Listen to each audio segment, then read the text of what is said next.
নয় এখন মারা গিয়ে নাকি বাঁচিয়ে আছেন মালিকে জানে দিন। সরাসরি অপহরণ করে জিম্মি করে টাকা নিয়ে যায়, সব কিছু অপেনলি করে, তাদের কাছে অস্ত্র আছে, তারা খুবই আক্রমণাত্মক।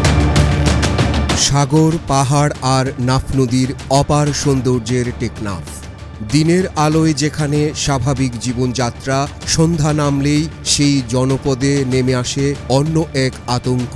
কে কখন অপহৃত হবেন, কোন পরিবারের কাছে আসবে মুক্তিপণের দাবি, আর টাকা দিতে না পারলে কোথায় নিয়ে যাওয়া হবে তাকে। মিনিস্টার মাথা ঠান্ডা অফার, মাসিক কিস্তিতে 1.5 টন এসি মাত্র ৩,৯৯৯ টাকা ও 2 টন এসি 4,৯৯৯ টাকায় পাওয়া যাচ্ছে মিনিস্টার শোরুমে। অভিযোগ উঠছে গত এক বছরে টেকনাফের বিভিন্ন এলাকায় অপহরণ ও মানব পাচারের ঘটনা বেড়েছে।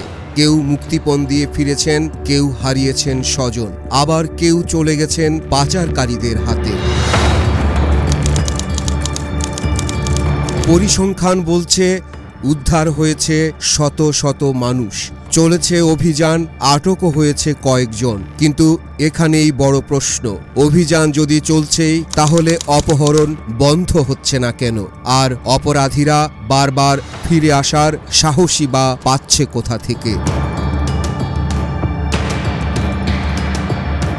পাহাড়ছড়া, জাহাজপুরা, লেদা, মুছনি, রিলা, রৈক্ষং, জাদিমুরা ও হোয়াইকং, টেকনাফের পাহাড় ঘেরা এসব এলাকায় সশস্ত্র অপরাধী চক্রের তৎপরতা রয়েছে বলে অভিযোগ স্থানীয়দের। কৃষক, শ্রমিক, কাঠুরে, গাড়ি চালক, শিক্ষার্থী কিংবা ব্যবসায়ী, অপহরণের তালিকায় বাদ পড়ছেন না কেউ।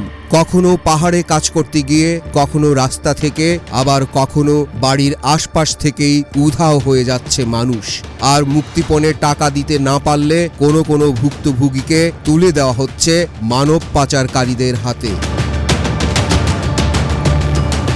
শাহপরীর দ্বীপের বাসিন্দা সালামত উল্লাহ, তার ছেলে মোহাম্মদ হোসেন সহ কয়েকজনকে পাচারের অভিযোগ উঠেছে দালাল চক্রের বিরুদ্ধে। ভুক্তভোগী পরিবারের অভিযোগ, শাকের মাঝি, ফারুক সহ কয়েকজন দালালের মাধ্যমে তাদের পাচার করা হয়েছে। অভিযোগের তালিকায় এসেছে সৈয়দুল উর্ফে লিঙ্গার নামও। স্থানীয়দের দাবি, আন্তর্জাতিক পাচার চক্রের সঙ্গে তার যোগাযোগ রয়েছে।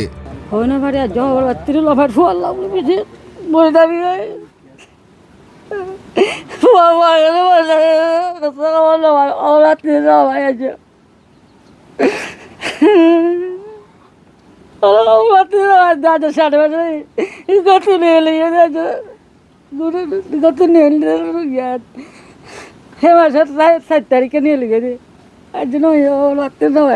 নয় এখন মারা গিয়ে নাকি বাঁচিয়ে আছেন মালিকে জানে দিন। আর তখন নজানি, মোবাইলের মাধ্যমে সন্ত ইচ্ছে হওয়া জানি ছবি গান মোবাইলের মধ্যে দেখা যার, কিন্তু বাইশ খন জায়গাত আছে তো হয় না ভাই।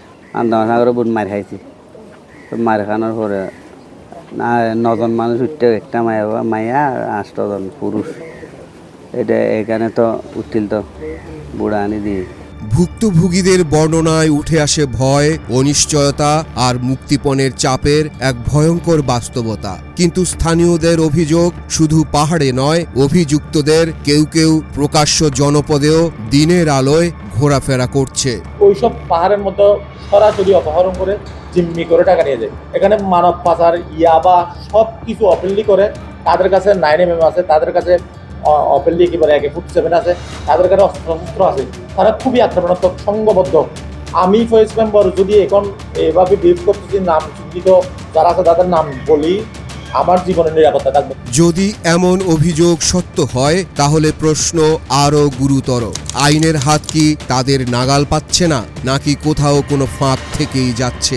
আর টেকনাফের পাহাড়ি কি শুধু অপহরণকারীরাই সক্রিয়, নাকি এর পেছনে আরও বড় কোনো নেটওয়ার্ক রয়েছে?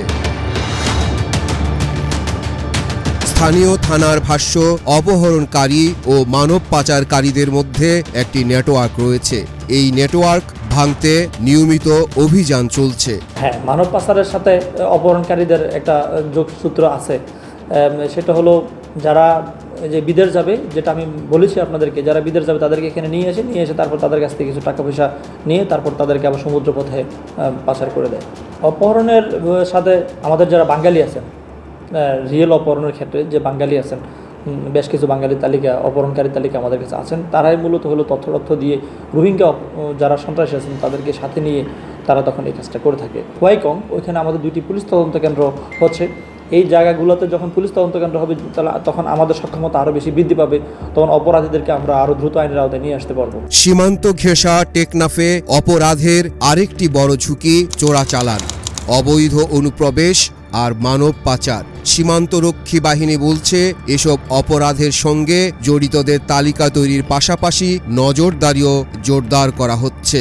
এই ব্যাপারে আমরা তালিকা করছি কারা সংযুক্ত আছে এটার সাথে, এবং পূর্বেও তালিকা ছিল, কিন্তু রিসেন্টলি আমরা কিছু আদেশ পেয়েছি এই তালিকাগুলোকে আরও বাস্তবসম্মত করার জন্য আমরা সেই কাজ করে যাচ্ছি, এবং আপনারা জানতে পারবেন ইনশাল্লাহ। কিন্তু বাস্তবতা হলো দিনের আলো ফুরালেই টেকনাফের পাহাড়ে বাড়ে অজানা আতঙ্ক।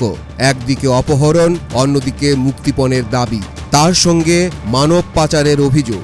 সব মিলিয়ে প্রশ্ন উঠছে নিরাপত্তা ব্যবস্থার কোথায় দুর্বলতা, কারা নিয়ন্ত্রণ করছে এই অন্ধকার নেটওয়ার্ক, আর ভুক্তভোগীদের নিরাপত্তাই বা নিশ্চিত হবে কিভাবে। টেকনাফবাসীর চাওয়া শুধু অভিযান নয়, অপহরণ ও মানব পাচারের মূল হুতাদের চিহ্নিত করে ভেঙে দেয়া হোক পুরো নেটওয়ার্ক। কারণ অপরাধীরা যদি বারবার আইনের ফাঁক গলে ফিরে আসে আর ভুক্তভোগী পরিবারগুলো যদি প্রতিদিন আতঙ্কে থাকে, তাহলে টেকনাফে স্বাভাবিক জীবন ফিরবে কিভাবে?